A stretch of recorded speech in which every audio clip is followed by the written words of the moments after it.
Hai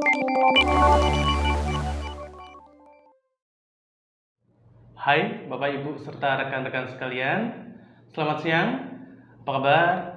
Semoga selalu dalam keadaan sehat walafiat. Saya Fida dari PT Mikonos. Pada siang hari ini akan membahas satu buah materi, yaitu mengenai kalibrasi pada OptiLab.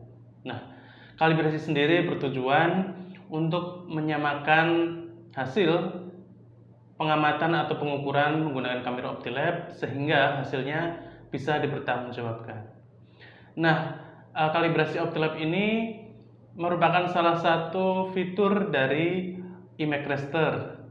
Jadi kalau Bapak Ibu sebelumnya pernah mengikuti penggunaan software OptiLab, terutama di bagian Image Raster, di bagian tersebut belum ada proses kalibrasinya karena memang membutuhkan satu buah waktu penuh untuk membahas tentang kalibrasi ini.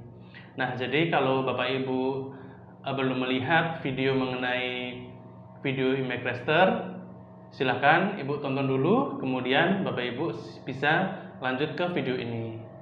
Atau Bapak Ibu yang hanya baru melihat video ini, silahkan Bapak Ibu juga melihat video yang lainnya mengenai penggunaan software OptiLab.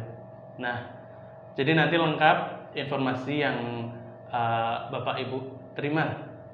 Nah, pada siang hari ini nanti kita akan membahas bagaimana cara mengkalibrasi mikroskop, OptiLab, serta software dari Image Raster supaya nanti ketika Bapak Ibu menggunakan kamera mikroskop OptiLab untuk pengukuran, hasilnya tepat dan bisa dipertanggungjawabkan bahwa ukurannya sesuai dengan standar yang ada di lapangan.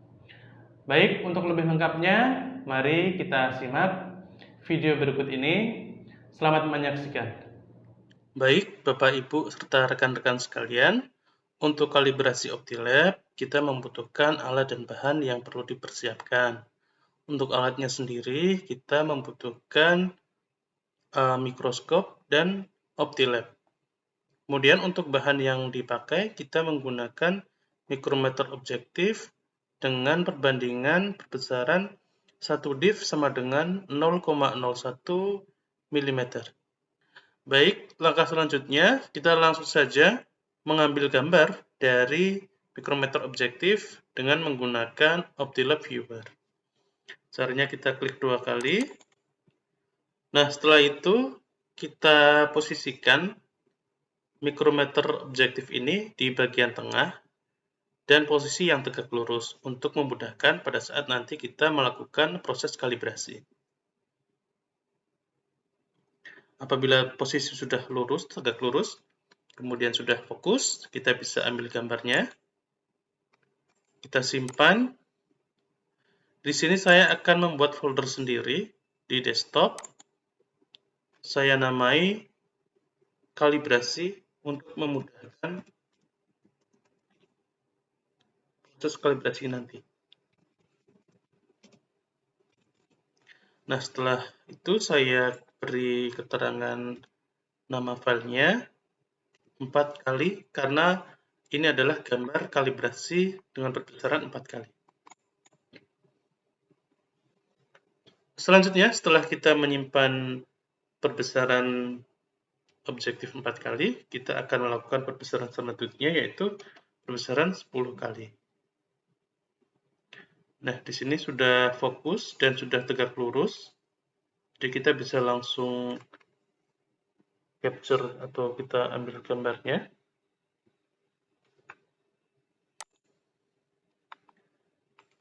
Kita simpan seperti yang tadi. Kita kasih nama 10 kali. Kemudian kita ganti ke posisi yang lebih besar.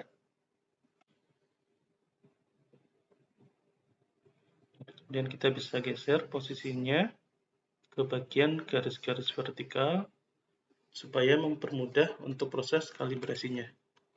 Setelah fokus dan tegak lurus, kita ambil gambarnya, kita simpan. Karena kita menggunakan perbesaran objektif 40 kali, di sini kita beri namanya 40 kali. Kemudian kita lanjutkan ke perbesaran selanjutnya, yaitu perbesaran 100 kali objektif. Sama seperti tadi, kita posisikan pada bagian garis-garis vertikal. Kemudian kita simpan gambarnya.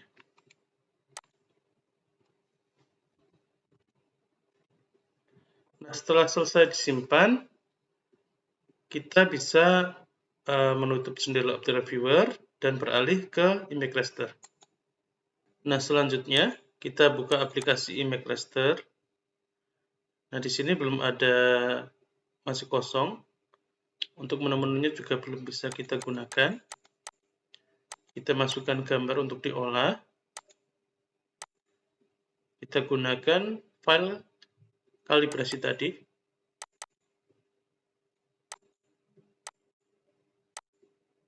Nah, setelah sudah ada file di sini, ini untuk menu-menunya sudah aktif, kita bisa pergunakan.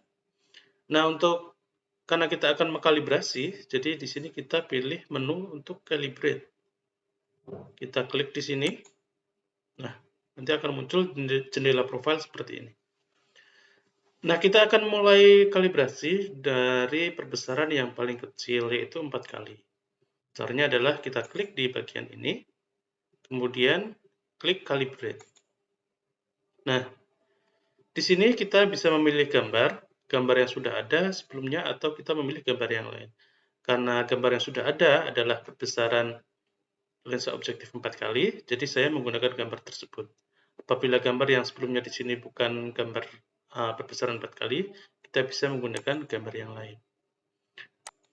Saya kembali ke image tadi, kita next. Nah, di sini muncul jendela seperti ini. Untuk garis merah yang ada di sudut panah ini, itu merupakan garis penanda kalibrasi. Nah, apabila gambarnya terlalu kecil, Bapak Ibu ketika menggunakan PC atau laptopnya, saya rekomendasikan menggunakan mouse supaya nanti mempermudah. Jadi kalau menggunakan mouse, misalnya gambar seperti ini, tinggal kita scroll untuk memperbesar. Nah, ini. Nah, setelah seperti ini,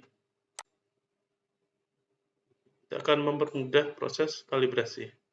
Caranya seperti apa? Caranya kita melakukan penandaan pada sisi paling kiri mikrometer objektif yang tadi kita foto.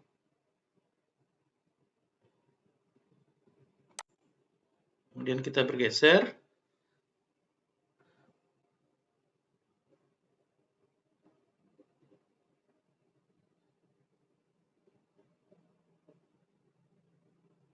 Usahakan posisi berada di tengah garis yang ada.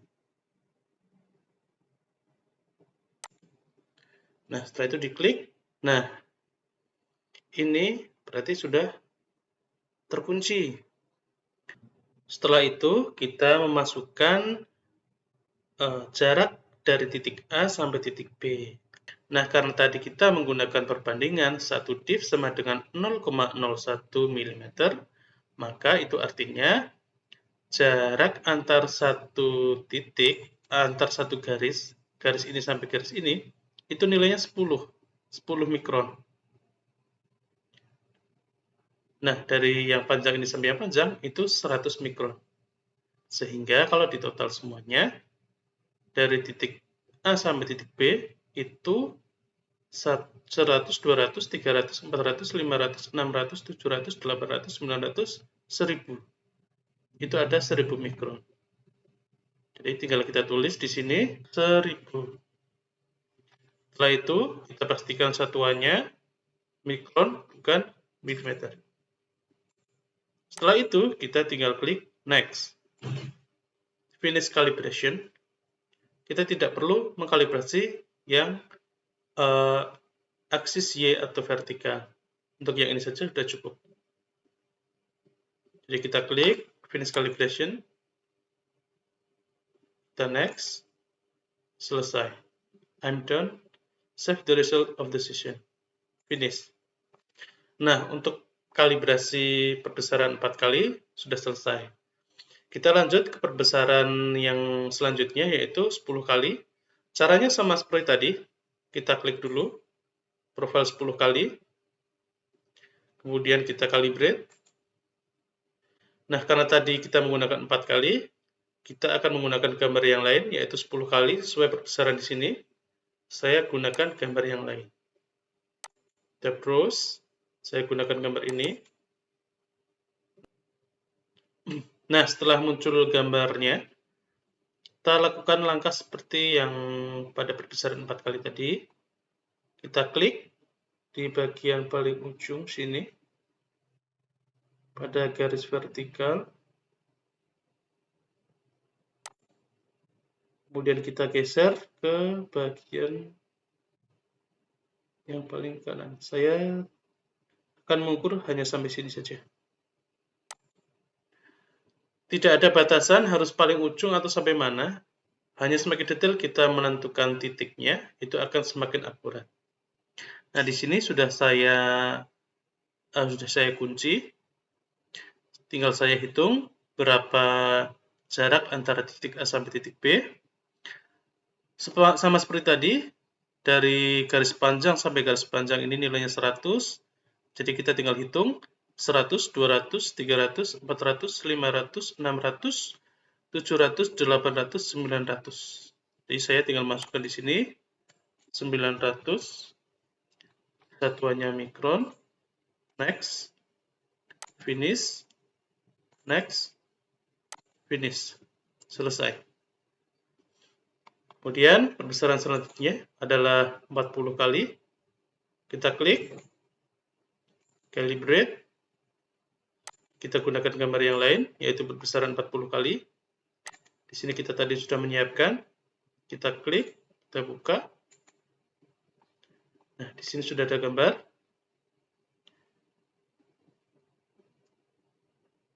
Saya ambil gambar yang paling pinggir sini. Kemudian bagian sini saya ambil gambar yang paling sini. Nah, di sini saya melakukan penentuan titik tidak berada di tengah garis, tapi di pinggir garis. Hal ini bertujuan menurut hemat saya, karena kalau kita menentukan di tengah, itu akan lebih susah. Sementara kalau kita menentukan di pinggir, ini sudah ada garis bantunya, tinggal kita tentukan di sini, maka untuk bagian titik B-nya berakhirnya di sini. Setelah terkunci, tinggal kita jumlahkan sama seperti tadi. Jarak satu div ini adalah 10 mikron, maka ini adalah 200 mikron, 100, 200. Saya masukkan di sini 200. Satuannya sudah benar. Next, finish, next, finish. Kemudian yang terakhir, kita akan mengkalibrasi perbesaran 100 kali. Kita menggunakan gambar yang lain. Nah, di sini sama seperti penggunaan perhitungan pada perbesaran 40 kali, saya memilih menggunakan titik di sebelah sini, sehingga berakhir di sini.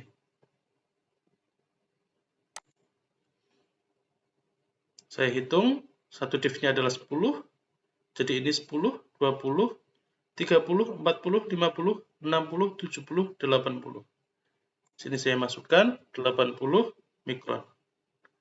Next, finish.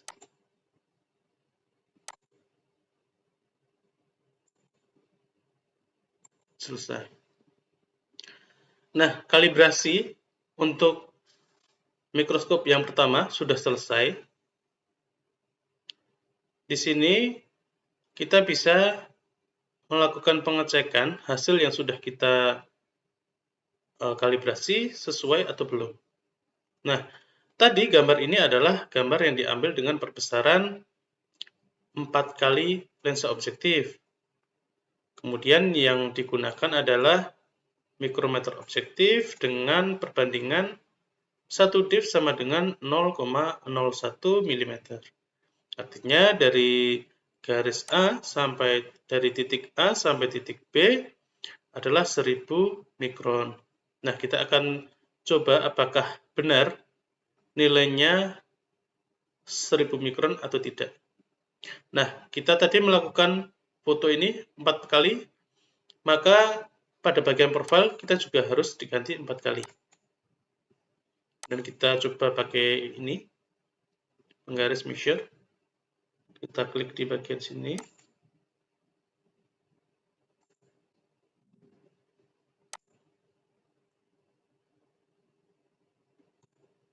Nah, ternyata nilainya benar, sekitar 999,82 mikron. Jadi melencengnya sedikit sekali, 0, sekian mikron. Kemudian kita coba dengan perbesaran 10 kali. Kita coba ukur.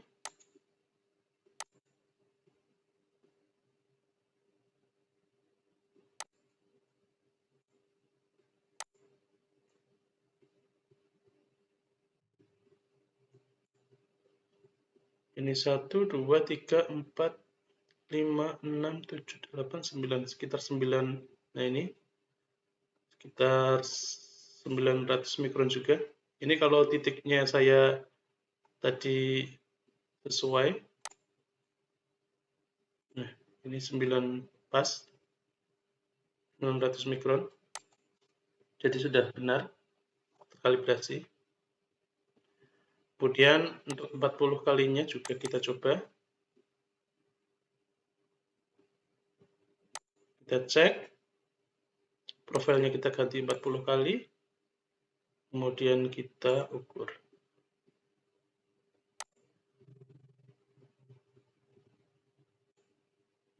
Ini 50, 100, 150, 200. Ya, ini sekitar 200 ya. Kalau nah, ini 200. Kemudian yang terakhir 100 kali kita cek.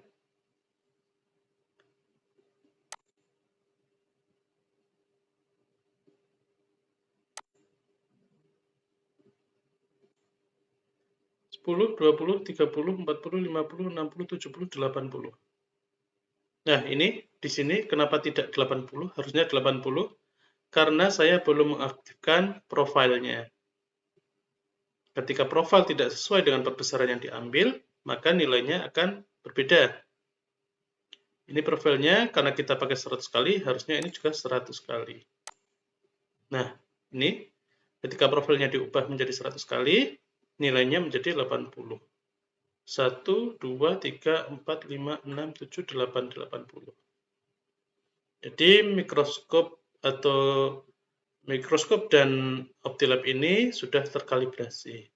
Sebagai catatan, untuk kalibrasi OptiLab itu yang terkalibrasi adalah software dengan mikrometer dan mikroskop. Jadi apabila Bapak Ibu menggunakan PC yang lain atau pindah laptop, itu harus kalibrasi. Atau apabila Bapak Ibu menggunakan mikroskop yang lain, itu juga ada baiknya dikalibrasi ulang juga. Mungkin demikian yang bisa saya sampaikan untuk kalibrasi OptiLab pada kali ini. Silakan Bapak, Ibu, dan rekan-rekan sekalian bisa dicoba di tempat masing-masing. Baik Bapak, Ibu, serta rekan-rekan sekalian, bagaimana penjelasan video tadi? Semoga bisa menjawab pertanyaan Ibu serta memberi informasi yang dibutuhkan oleh Bapak, Ibu, serta rekan-rekan sekalian. Nah, apabila dalam penjelasan tadi masih ada yang kurang lengkap atau ingin Bapak Ibu tak sampaikan ataupun ditanyakan, silahkan nanti bisa disampaikan melalui hotline kami. Mungkin hanya ini yang bisa kami sampaikan pada pertemuan kali ini. Terima kasih.